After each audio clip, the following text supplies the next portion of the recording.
LeBron James last night became the youngest player ever with 30,000 career points. He's not really a scorer. That's not really his thing. Michael Jordan and Kobe are scorers. Wilt was a scorer. Points with LeBron are almost incidental. They come after a steal. He's leading a fast break. He's a freight train. You can't stop him. I've always said, LeBron's the greatest overall basketball player I've ever seen. The most remarkable thing about LeBron James is this. He became famous when he was 15. He has no dad. His mom has had issues. He's been in the public eye for nearly 20 years. He was the single most hyped prep athlete ever. And he has exceeded the hype. The most hyped athlete ever exceeded the hype. The child star that not only never had a meltdown, but never had one single run-in with the law. The child star whose biggest public misstep raised $4 million for charity. What he is the greatest team sport athlete we've ever seen in this country. And he continues to set new standards for the next generation of great athletes, standards that I don't know if anyone's ever going to be able to reach. It's funny right now, so many people just want to see Tom Brady leave the game. Come on, you're 40. We heard your wife. It's time to go. Enough already. I'm bored. Tom's brand isn't going down to you. He's asking you to rise to him, and that's not really relatable. This is 18 years. I think fans at this point are at fatigue levels of the Patriots. People need new blood in the NFL. There isn't any of that with the Patriots going to the Super Bowl every year. All the storylines we used last year and 2 years ago, they're still true today. Is Belichick the greatest? Yes. Is Tom Brady the greatest? Yes. There is definitely Patriots fatigue. It feels stale.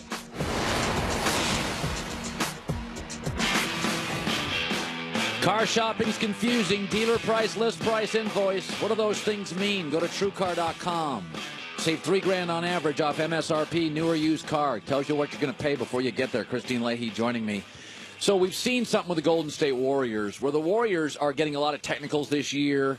The San Antonio Spurs were good for years. They don't got a lot of technicals. They didn't get a lot of technicals. They never get players ejected. I don't think the Spurs have had a guy ejected in like 3 years.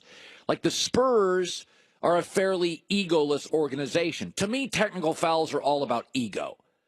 That's what technical fouls are. Greg Popovich has created a system where, and Brad Stevens, by the way, similarly has created a system, you don't get a lot of ejections and a lot of technicals with the Celtics, and you don't get a lot with the Spurs. It's not about the individual. It's about the team. It's about the system. Golden State now is like second, third in the NBA. Kevin Durant now has got more T's than some teams. A couple nights ago, he got ejections, and after the game, Durant, I thought, sounded kind of like a jerk. Here's Kevin Durant.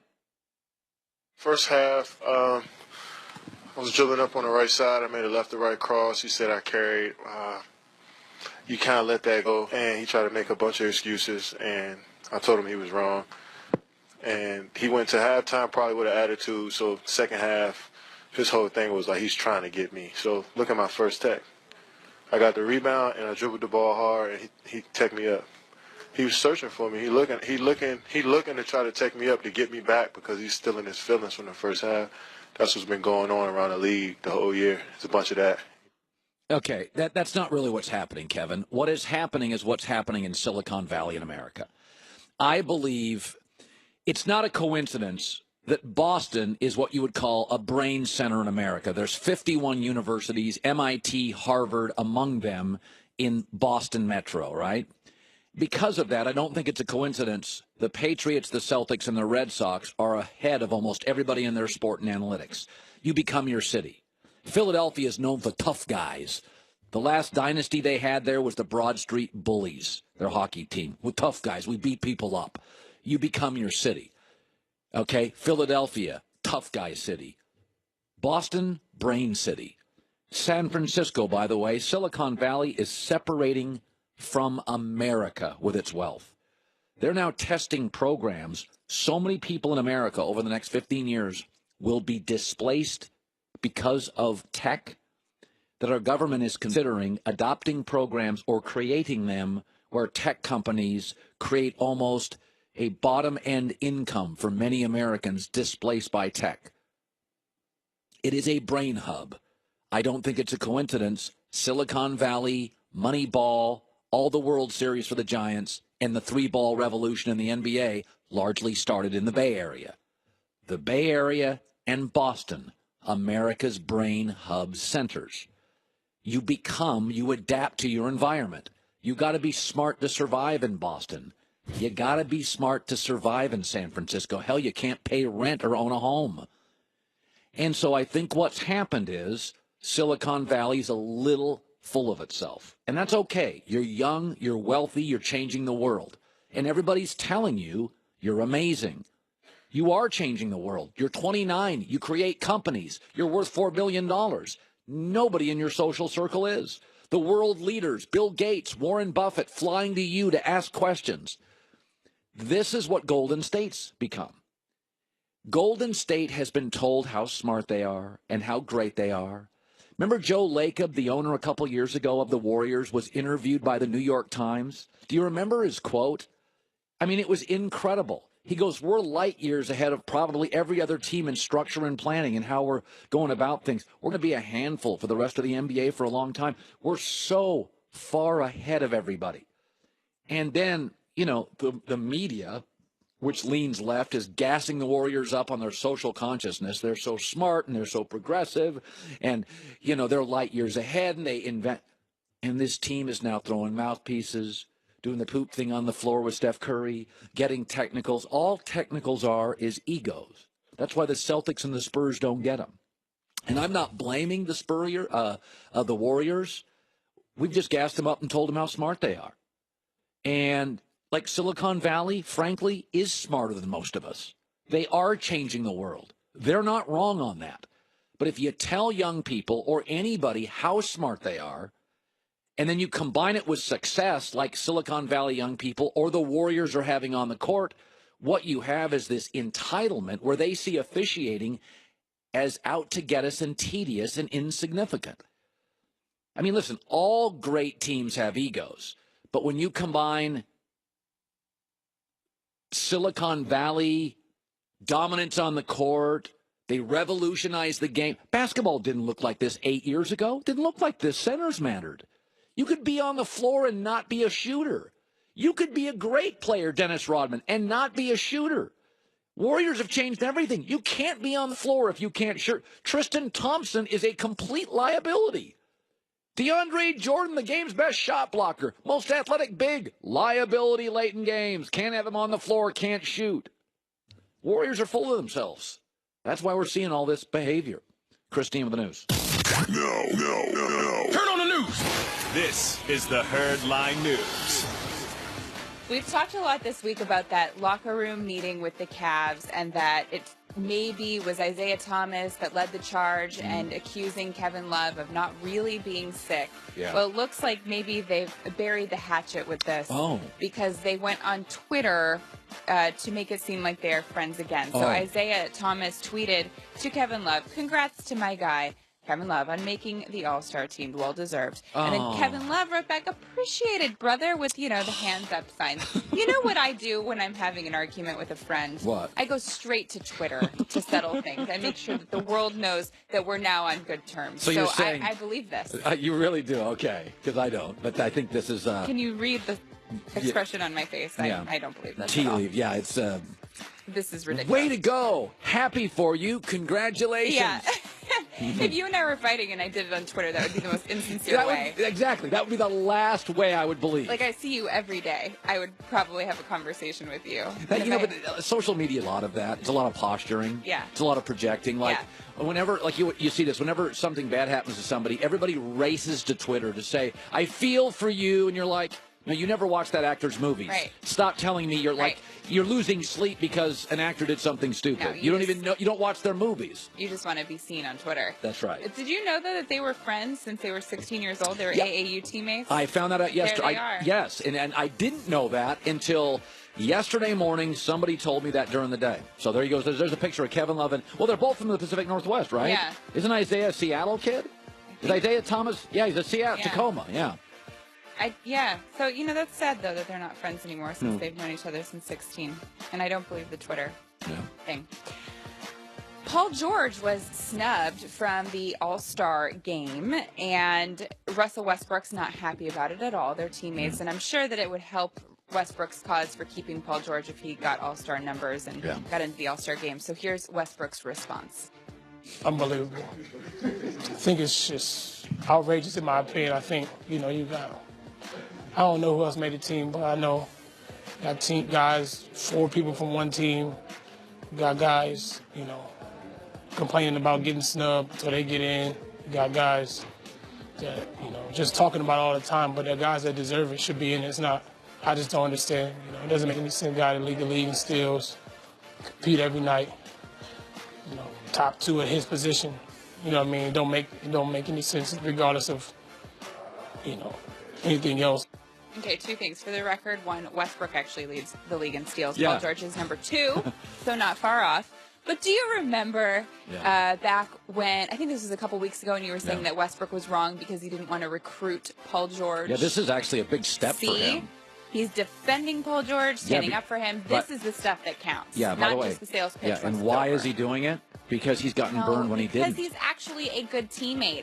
And like I said, you have to be a good teammate the whole way through, not just make the sales pitch at the very end of the relationship. Well, I think this comment by him is a little bit like the Twitter in the previous story. Whatever. Be a good guy every day, not just when you're afraid of losing what you already have. Christine. Wait, I'm not done. All right. I have more. So if you listen to what Westbrook was saying, he kind of took a shot at Damian Lillard when he was saying there's a lot of guys out there that will campaign or have complained that they haven't gotten in it in the past. Lillard has complained for not getting in, and he did campaign a bit this year. So here's Lillard's response to that, because he felt like Westbrook was taking a shot at him. I respect Russ a lot. So it was kind of disappointing to see him say that, because he's played against me. He's played against our team. He knows what I've accomplished, not just this year, but over my career. So it was a little bit disappointing. But I know that I earned my spot this year, and that's pretty much what it is. I earned my spot. So. Yeah.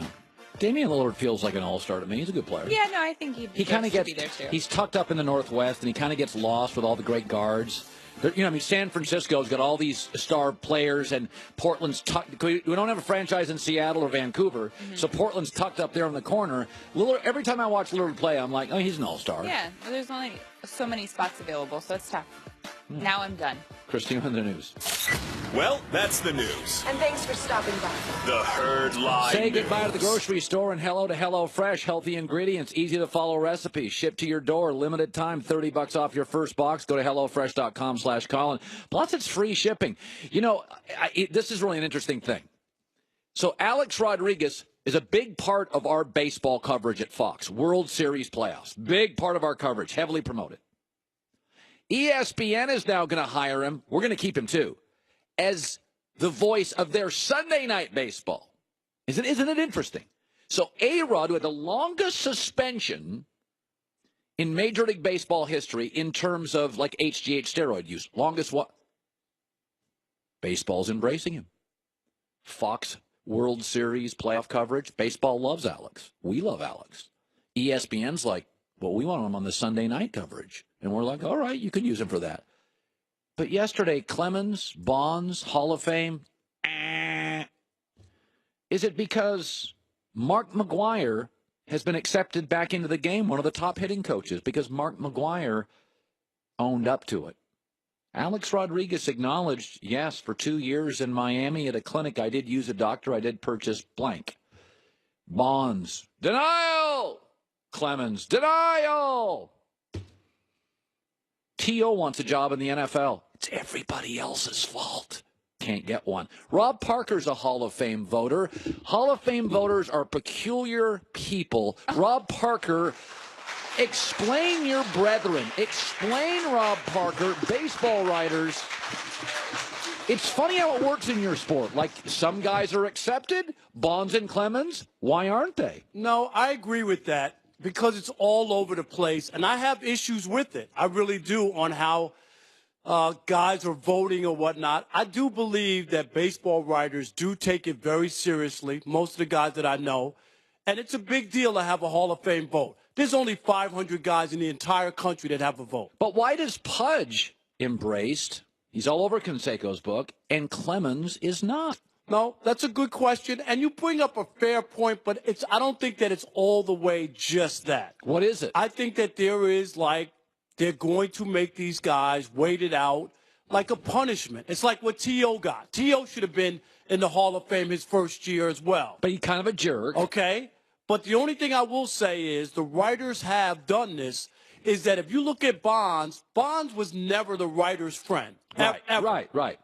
But he won 7 MVPs. Guess who votes for the MVP? Writers. Writers could have made a case for somebody else who finished second and said, I'm not voting for that guy. But they could not deny his talent. And ultimately, that is what's going to get those two guys into the Hall of Fame. Their numbers, their success pre-steroids, after steroids are undeniable. Here's the way I've always looked at it. Listen, the Rock and Roll Hall of Fame has drug users, infidelity, hotel room trashers, and creeps. But either your music was good or not. Like, if you're going to make this about, Ty Cobb was a racist, there have been people that have been betting on games. And my thing is, man, put your ego aside. You got the talent or you don't. Since we don't know everybody that used, I figure that Bonds faced a lot of pitchers that were on steroids. I don't give a rip. If either you got talent and you get into the Broadcasting Hall of Fame. Broadcasting's got nothing but egos, and there's creeps in broadcasting. You got the talent when the red light's on or you're in. You grab a guitar and you sound great and you're in. You hit a baseball enough, you're in. Don't worry about a popularity contest. Do you have the talent? Because it goes back to a theory I've always had. You don't know what your neighbor's doing. When they found O.J. Simpson, I never forget everybody was saying, I can't believe O.J. did that. How could that's not the O.J. I know. Has anybody ever said, I knew my neighbor was a serial killer? Nobody's ever said that. You don't know what people are like in their private life, so either they can bring their A game or they can't. I always say 100%. I'm with you. And when you look at it, I think it's always ironic, too, because you got, the baseball writers who are probably using it performance-enhancing Viagra in their lives, who are voting against these other guys. Think about it. All right. Brady and MJ. I said this earlier. Now, I got a bone to pick with you. I'm not buying this. Tom Brady ended a Seattle dynasty, a Rams dynasty, and a Peyton Manning Colts dynasty. Michael Jordan beat a bunch of teams that even when he left the sport could never win a title. Hell, Utah. Utah's so good. By the way, MJ struggled against Utah in both series. Oh, Utah's so good. Then why, when he retired, Utah couldn't even get to the finals when MJ was out of the league? Now, who did he beat? But here's my point. You're proclaiming this about Brady now after he beat Mariota and Bortles. This is one. No, I'm just saying that this is what you're proclaiming after this road. The problem with Tom Brady should probably have a toothache from all the cupcakes that he's faced in the AFC least to get there. Every year it's always a cakewalk, because he's already got 5 or 6 wins before the season even starts. Oh, that's because of Miami and Buffalo and the Jets. Yes, it is. No, this year, correct me if I'm wrong, John, the AFC East actually as a division, I think, had as many wins as any other division. Oh, this year, but I'm talking about historically. And the other part is what you missed with Michael Jordan. It's not who he beat. It's who he denied. Can I give you a list of Hall of Famers who didn't win a championship because of Michael Jeffrey Jordan? Yeah. Okay? You got Reggie Miller, Clyde Drexler, Patrick Ewing. Clyde Drexler played no defense, and Reggie Miller weighs $140. Stockton, Malone's Peyton, a choker in the playoffs. Look at all these guys. Peyton couldn't use his left hand. All Those guys these don't guys deserve. got denied because of Michael Jeffrey Jordan. Do not put these guys, Michael and Brady, on the same plateau. And by the way, I love Charles Barkley, but Charles Barkley, a terrible practice player. And Barkley. But Barkley didn't win titles because Barkley was an average defensive player. Charles Barkley would tell you today he's a better broadcaster than player, and I loved him as a player, but Jordan didn't put. But I just gave you a list, Colin, of Hall of Famers. Big deal. I can get Peyton Manning's the greatest quarterback in some eyes ever. Dynasty with the Colts never happened. Big Ben held out. Seattle held out. The Rams held out. You got to beat somebody great to be great. And the other part is, which you're poo-pooing and discounting, is the history of the Patriots, which is built on cheating. Oh, good hell. And I'm going to tell you, it is. Ask Eric Mangini, who was a part of that organization. Okay, are you going to tell? Are you going to tell me if you're going to tell me that Michael Jordan didn't get, I mean, Tim Donaghy came out and said, we were told if Michael misses a shot, it's a foul. You don't think Jordan got gifts from the officials for his, people worship Michael Jordan. Michael Jordan and them cheat and Yeah, look at well, what is that? Defensive signals. Who does the defensive signals help if you know what defense they're playing? I'm about ready to give you a big signal. Who